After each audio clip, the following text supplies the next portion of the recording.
Ritual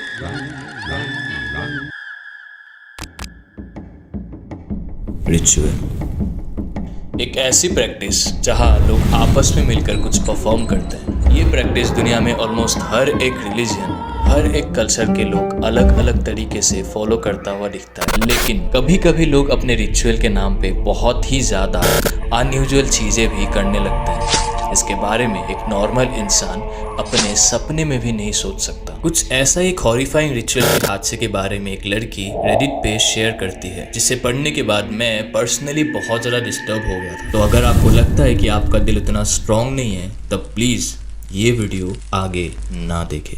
अभी मैं आपको वो कहानी उस लड़की के पर्सपेक्टिव से सुनाने वाला हूँ, जिस लड़की ने इस कहानी को रेडिट पे शेयर किया था। कुछ ही महीनों पहले मेरे साथ एक बहुत ही डरावना हादसा हुआ, जिसे शायद मैं अपनी पूरी जिंदगी में नहीं भूल पाऊंगी। उस इंसिडेंट ने मेरे दिमाग पे इतना बुरा असर किया है, जिसके चलते आज भी मुझे साइकेट्रिस्ट के पास जाना पड़ता है। लास्ट ईयर अनफॉर्चुनेटली मेरे पेरेंट्स का डिवोर्स हो जाता है और ये डिसाइड होता है कि मैं और मेरी छोटी बहन हम दोनों पापा के साथ ही रहेंगे।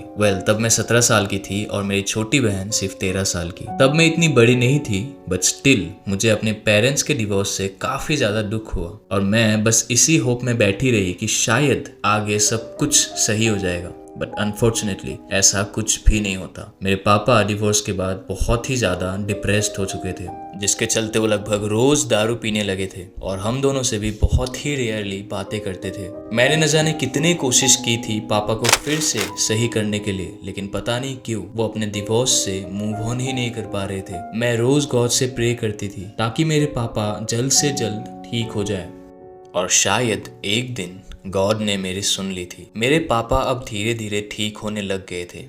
उस वक्त मैं इतनी ज़्यादा खुश थी जिसे शायद मैं लिख के आपको कभी भी एक्सप्रेस नहीं कर पाऊंगी। और इतनी खुशी के बीच अचानक से एक दिन पापा हमें एक बहुत ही बड़ा सरप्राइज देता है, जिसे सुनते ही हम दोनों एक्साइटमेंट में पागल हो गए थे। सरप्राइज ये था कि हम तीनों घूमने जाने वाले थे एक कंट्री साइड के इलाके में। आपको बता दूं कि हम तीनों को भीड़ भाड़ वाले इलाकों से सुनसान जगह हमेशा से पसंद रहे हैं। इवन मेरे पेरेंट्स के डिवोर्स के पहले हम कई बार ऐसी जगह पे घूमने जाया करते थे। खैर बहुत जल्द वो दिन भी आ जाता है जिस दिन हमने उस ट्रिप में जाने का प्लान बनाया था। घर से लगभग 2-3 घंटे के सफर तय करने के बाद हम एक फॉरेस्ट वाले इलाके में एंटर करते हैं और वहाँ से लगभग 45 मिनट के बाद फाइनली हम अपने डेस्टिनेशन तक पहुँच चुके थे। बातें करते करते वहाँ तक कब पहुँचे हमें पता ही नहीं चला। वहाँ पहुँचते ही मेरी पहली नज़र उस घर पे गई जहाँ शायद हम अगले 1 हफ्ते तक रहने वाले थे। मैंने इतनी बड़ी और आलीशान घर अपने पूरे ज़िंदगी में नहीं देखा था, और साथ ही साथ वो जगह बहुत ही ज़्यादा सुनसान था, जो कि फॉर्चुनेटली हम तीनों को ही बहुत ही ज़्यादा पसंद थे। घर एक्सप्लोर करते करते पूरा दिन कैसे निकल गया हमें पता ही नहीं चला, और शायद ट्रैवलिंग के वजह से उस रात हम तीनों की ही बहुत ही जल्द नींद लग गई थी।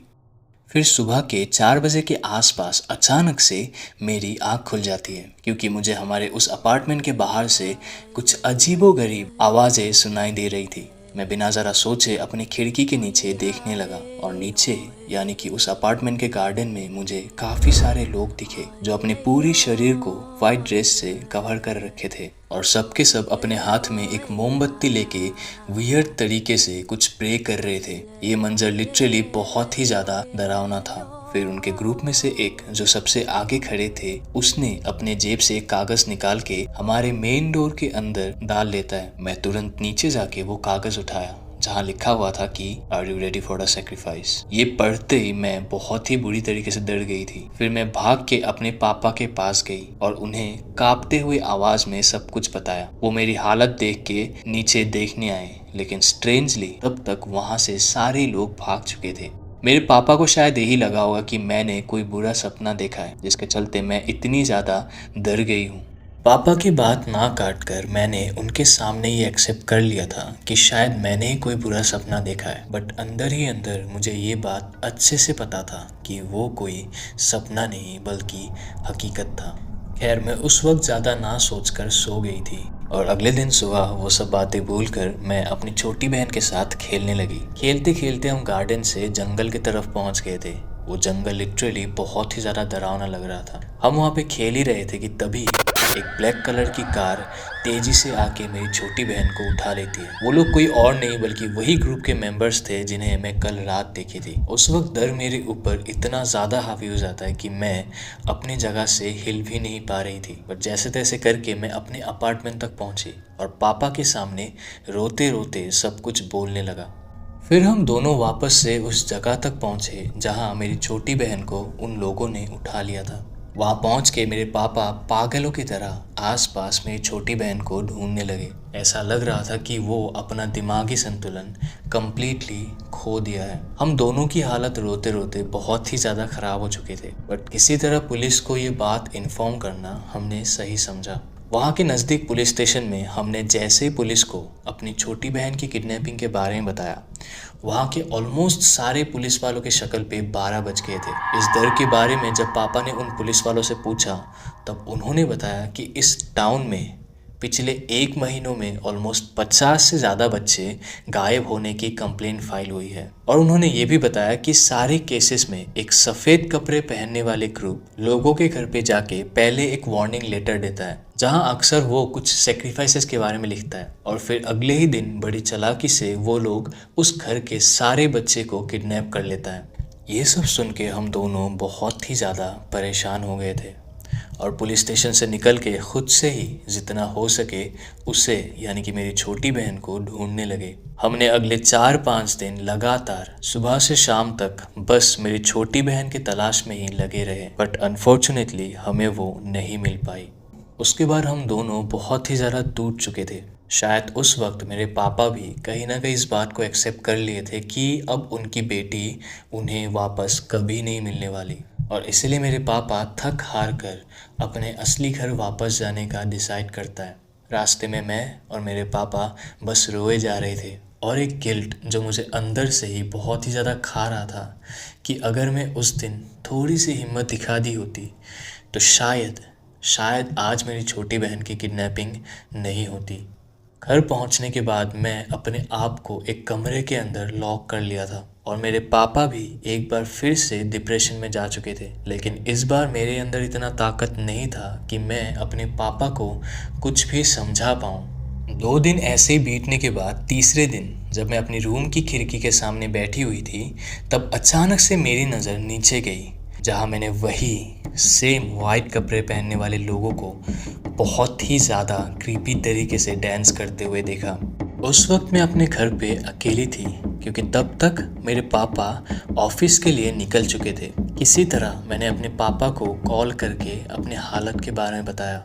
मेरे पापा मेरे घबराहट देख के खुद भी बहुत ज़्यादा डर गए थे। उन्होंने मुझे कहा कि वो जल्द ही घर पहुंच जाएंगे, लेकिन तब तक मैं अपने रूम के दरवाज़ा और खिड़की अच्छे से लॉक करके रखूं और किसी भी हालत में बाहर ना जाऊं। वहाँ बैठे बैठे मैं बस अपने पापा का इंतज़ार कर रही थी, लेकिन 1-2 घंटे बीतने के बाद भी वो घर नहीं पहुँचते हैं। मैं थोड़ा सा हिम्मत जुटा के एक बार फिर से खिड़की के नीचे देखने लगी। तब तक वो लोग वहाँ से जा चुके थे।